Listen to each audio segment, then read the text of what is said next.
But if you call me Susie again, I'll break your thumb." He grinned. All Italian, all cop. "Promise?" A lesser woman would have swooned. Suzanne kept the swooning in check. No use stroking his inflated ego. DeLuca, one of her ex-boyfriends. Damn, her exes were adding up. Why was she surprised? Was she ever going to learn not to date cops? Probably not. Cops were some of the few who understood her schedule, her drive, and, well, her. She never had to explain why she was late, never had to talk about her cases unless she wanted to, and never had to curb her language. But there were certainly problems dating within her profession, like running into ex-boyfriends at crime scenes. "Did you call me out here to apologize for being an asshole? Or because you need the big guns?" He winked. "Maybe I just wanted to see you again." "Goodbye." "Hold up. Damn, you're touchy today. It's 7 in the morning, and I haven't had enough coffee. I'm at Citi Field, but not watching a game. And I was paged in bed, so I didn't even get to run. No run, not enough coffee. Makes me bitchy." Thing was, she still liked Joe DeLuca. But he was divorced with a psycho ex-wife and a son his ex used to keep Joe close to the nest. Suzanne couldn't blame Joe for picking his kid over his girlfriend. She'd do the same thing, if she had a kid, which, as she was single, 35, and had no long-term relationship in years, was fast becoming unlikely. An airplane from LaGuardia took off, drowning out whatever Joe was saying. He waited, then repeated, "Tell me how your business card found its way into my victim's pocket." "Who's the victim?" "No ID. Purse stolen. We ran plates on the nearby cars, and we think the woman is Rosemary Weber." "You're not sure?" "You tell me." He lifted the bright yellow tarp to reveal a body.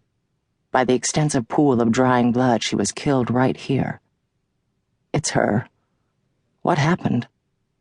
He dropped the tarp and stared at Suzanne. "Tell me how you know her." "Don't interrogate me, Joe." He was just doing his job, but she didn't appreciate his all-cop tone.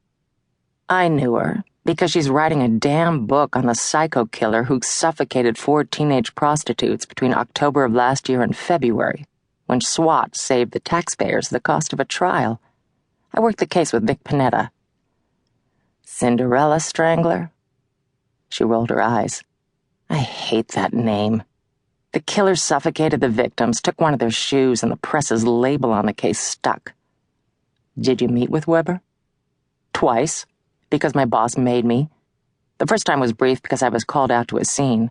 The second time was the longest hour of my life, where she shared her focus on the book and how she wanted my help.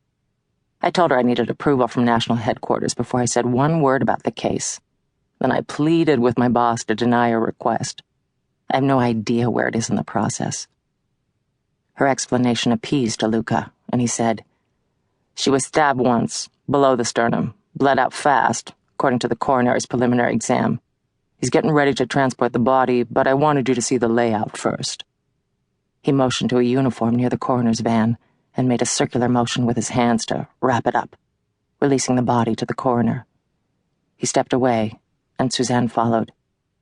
"Body was found by 2 fans leaving the game at 11:30 p.m. Coroner says she died sometime during the game, between 10 and 11. No witnesses, no physical evidence. Crime scene techs have already been through here, and they're on a wider sweep now. I have uniforms canvassing, but what really sucks is that there are no security cameras over here. They have them at the entrances and exits, but not covering the lot itself." Suzanne knew that from being a long-time patron of baseball games. Probably anyone who'd ever been to a Mets game could find loopholes in security without much effort. "Robbery?" Suzanne asked. "No purse, and it's obvious the killer removed jewelry, but..." His voice trailed off. "You don't think it's a robbery?" "I don't know enough yet, but in a robbery turned south, I'd expect defensive wounds." "She had none?" He shook his head. "You think she knew her attacker? Or he was waiting for her? Meaning she was a specific target?"